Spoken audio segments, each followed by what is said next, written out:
We are back on MorningLine. Thanks for joining us. We'll talk more about the Social Security and the stimulus plan and how it works out. And I just want to remind folks, again, what we've heard out of reporting in Washington, D.C. by outlets like the New York Times and Harper's Magazine, or Money Magazine and Fortune and all of those, is that it appears as though those on Social Security and Social Security disability will get checks. Maybe those with SSI will not. But that's not set in stone.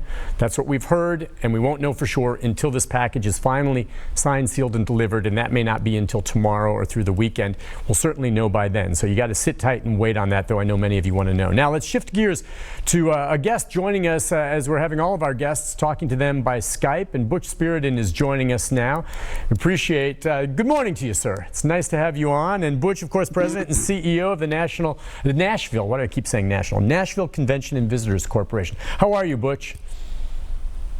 I'm doing pretty good. All things considered, I still remind myself to count my blessings. Aren't we all? Well, let me ask you this. I mean, you more than any other person, I think, in this city are responsible for so many people coming here. And the way this city has become the it city, it's bustling. We've had so many things come here, conventions, and we were really on a roll. And of course, everything, like many cities around the country, just shut down. Talk about just what exactly has happened here, what you've seen from where we were to where we are right now. Dramatic is the only way I can put it. We went from having literally the best year, or on pace for the best year in the history of the city, for the 9th year in a row, to dead in our tracks. We're over 500 convention cancellations at this point, and most of that's just into June barely. So, pretty dramatic, but we're still fighting the good fight. We're still out there talking to clients. If we can convince them to reschedule, we're doing that. If we can just reach out and say we're thinking about you, we're doing that. We'll bounce back. I'm very confident of our comeback ability, if nothing else, based on previous tornadoes, flood, recession, 9/11. I mean, we're weathered and experienced, although this is brand new. Let me ask you this then. I think that's exactly what we need to be doing, is keeping in touch with all these folks that were going to come and had to cancel at this point. What are you telling them? And in your mind, what type of timetable? And maybe you're leaving it open-ended, but when you talk about us bouncing back, and I'm with you, I believe, of course, we will as we make our way through this, but are you talking about next year? Are you talking about this summer, maybe in the fall? What are you talking about?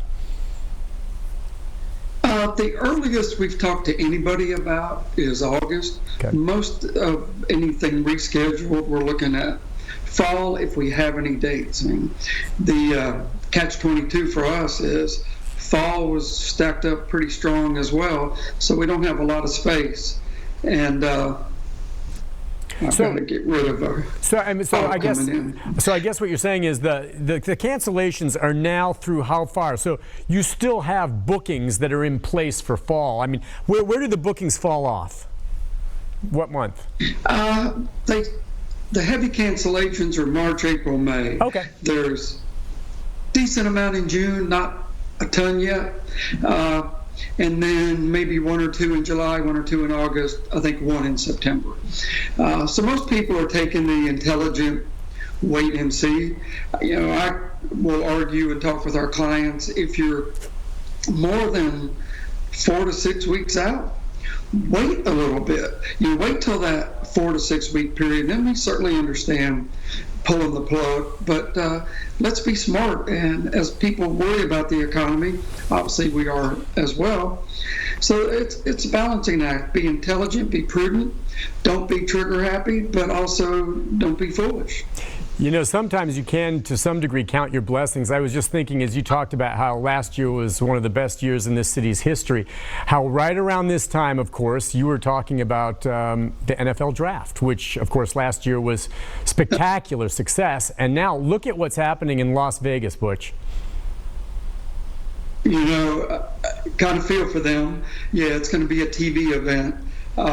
Doesn't make, and I'm I'm almost hesitant to say it, but doesn't make cherry trees look so bad, does it? Right. I was going to say that. That's We're right. now looking at real life issues. Exactly. He's referring, of course, to some cherry trees which were moved. And by the way, I drove by there yesterday, and all the cherry trees down there are blooming, and they look beautiful. They look gorgeous. Thank you. Yeah, to my knowledge, all have lived, and there are 200 more trees that the city benefited from. So, good outcome there, and I'm expecting a good outcome, or the best possible outcome after we come out of this virus scenario. I'm going to try to squeeze in one phone call. We may have a caller with regard to some of these things. I think, was it Johnny on line 3, Mary Elena? Johnny, oh, I'm sorry. Hang on. I'll go to John. No, I think we lost him. We lost him on line 4. I think we lost him. We lost him on line 4. Okay, there we go. We'll put that on. Anyway, Butch, let me ask you this then. So, as far as the biggies that we lost, we just talked about how the NFL draft right now in Las Vegas is going to be a problem for them. What were some of the really big events that we did lose in this window right now? I know the NRA was going to have its convention. What were some of the other really big ones? Yeah, the NRA would have been the biggest. Probably the second biggest was DECA, a high school youth competition that's probably 15,000. A couple of medical groups that I'm scared I'll botch the names, but 5,000 to 7,000 doctors, emergency room folks. So some high-profile stuff, some pretty big stuff, and we're just fighting to cling everything that we can. And I guess I want to make sure I emphasize it's about people's employment and about sales tax for the city and the state, how we keep our economy moving. Sometimes people, all you care about is yourself, or all you care about is tourists. No, it's economic development, and it is keeping people working and keeping sales tax revenue flowing. So in our defense, we're working hard to keep the city and the state moving. And that's important. Let me just, too, from your perspective, when we finally do get past this coronavirus pandemic, do you think Nashville, as compared to many other cities around the country, and of course they're all affected, is Nashville in any way, in your opinion, uniquely qualified to bounce back from this perhaps better than some of the other cities? My wife would call me Pollyanna and thinks I chase rainbows and unicorns, but I'm definitely optimistic. I think, first of all, our experience on the things that I mentioned a few minutes ago, tornadoes, floods, we've learned how to respond. We built a reserve. We learned our lesson the hard way. So we're already working on our plans to be ready. And then the second part of that is our geographic location. We're extremely fortunate. While the airlines are recovering, we can focus on a drive market.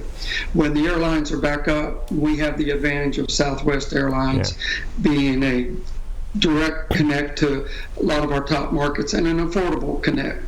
So I think we bounce back quicker. I think we have a leg up for a couple of reasons, and we're also going to outwork them. Without question, we're going to outwork our competition. Real quick now, I think we do have Johnny back on the phone line, so we'll see if she has a question for you. Johnny, are you there? What's your question for Butch?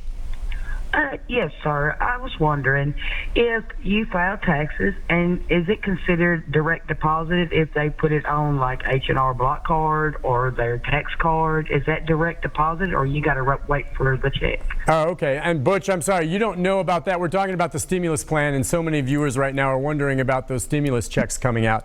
And for that, there will be direct deposit for some and direct checks coming in. You've got to figure that's going to help. You just talked about the concern right now with Butch. So many people are out of work and need this kind of money. Do you anticipate, as these checks and the stimulus kicks in, that we at least might see a small spike to some degree in business? I know they remain closed, but we talk about carry-out meals and stuff like that from restaurants downtown and elsewhere. I think just putting a little bit of money in people's pockets, provides some confidence and hope that we'll get through it. So I'm pretty optimistic about that. I'm keeping up with the bill. Obviously, our industry was the first affected, probably will be the most affected. So we're watching this. Our national lobbyists that we work with are keeping us informed, and I'll help you answer the question. Yeah, I think it depends on how you filed your income tax, how you will get that return. So look for it to come direct deposit if that's how it's done now, and if you do everything by mail, then it'll come by mail as well. But yeah, I think it's a leg up, and I'm glad Congress finally got to the place where they could come together and do some bipartisan work. Last question for you. I'm just wondering, what are you going to do today? Well, if you don't tell on me, we're working with the mayor's office on his daily press conference. So I do attend that. I will go sign some checks in the office when nobody is around. And then I'm going to pick up some latex gloves and some masks and deliver them to the OEM center. I want to give a shout out to a lot of our restaurants and hotels who have gathered up supplies and are donating them to our first responders. So sometimes I'm helping collect, sometimes I'm writing notes, and sometimes I'm just propping myself up at home. Butch, I appreciate you joining us this morning. I know how busy you are, and hopefully we can check back in with you, but I'm with you on your optimistic view down the road. This city will bounce back. So, Butch Spyridon, thank you for joining us this morning. Appreciate it. Thank you. Take care. All right. Thank you, sir. Yeah, Butch Spyridon, involved in the middle of all this, was riding the wave. He's been here for years. The man is very good at what he does, and he could have left many a time. And when he first started here in Nashville, more than 30 years ago, it wasn't the city it is today. And it is a city in large measure of what we have now because of what he's done in bringing things here, and it's brought the good and a little bit of bad as the growth. Not everyone loves the growth, but boy, he's done a bang-up job, and it's good to know that we have someone with that kind of experience, I think, in place for when we finally do start seeing our way out of it. And that was interesting that that for some reason in my mind I was thinking just all the conventions booked for this city have just gone away. Well, certainly they have, it sounds like, for the next 2 or 3 months. But then beyond that, still into the fall, they're still booked, and it's not going to be easy to move the ones who have canceled here into the fall because they're already booked. So I like the fact, like Butch is telling folks, if they're wondering what should we do, he's saying, look, if you're still 3-4 months away, no need to cancel right now. Hang on to your position, and we can reevaluate when time comes. And that's just good business, letting them make the decision as they get closer, and hopefully we won't lose them, and certainly hopefully by fall things will be back in place. Listen, we're going to take a break. When we come back, as we're streaming live on Facebook at newschannel5.com, and you can call us here on the Plus. I see calls coming in. I'll try to get to you. If you have questions on Facebook, go there. When we come back too, in our next segment, we'll be talking to someone else on Skype. It's going to be John Vile, political science professor at MTSU. I want to ask his thoughts about the way this stimulus plan passed 96 zip in the Senate. No partisanship there. We'll be right back after this.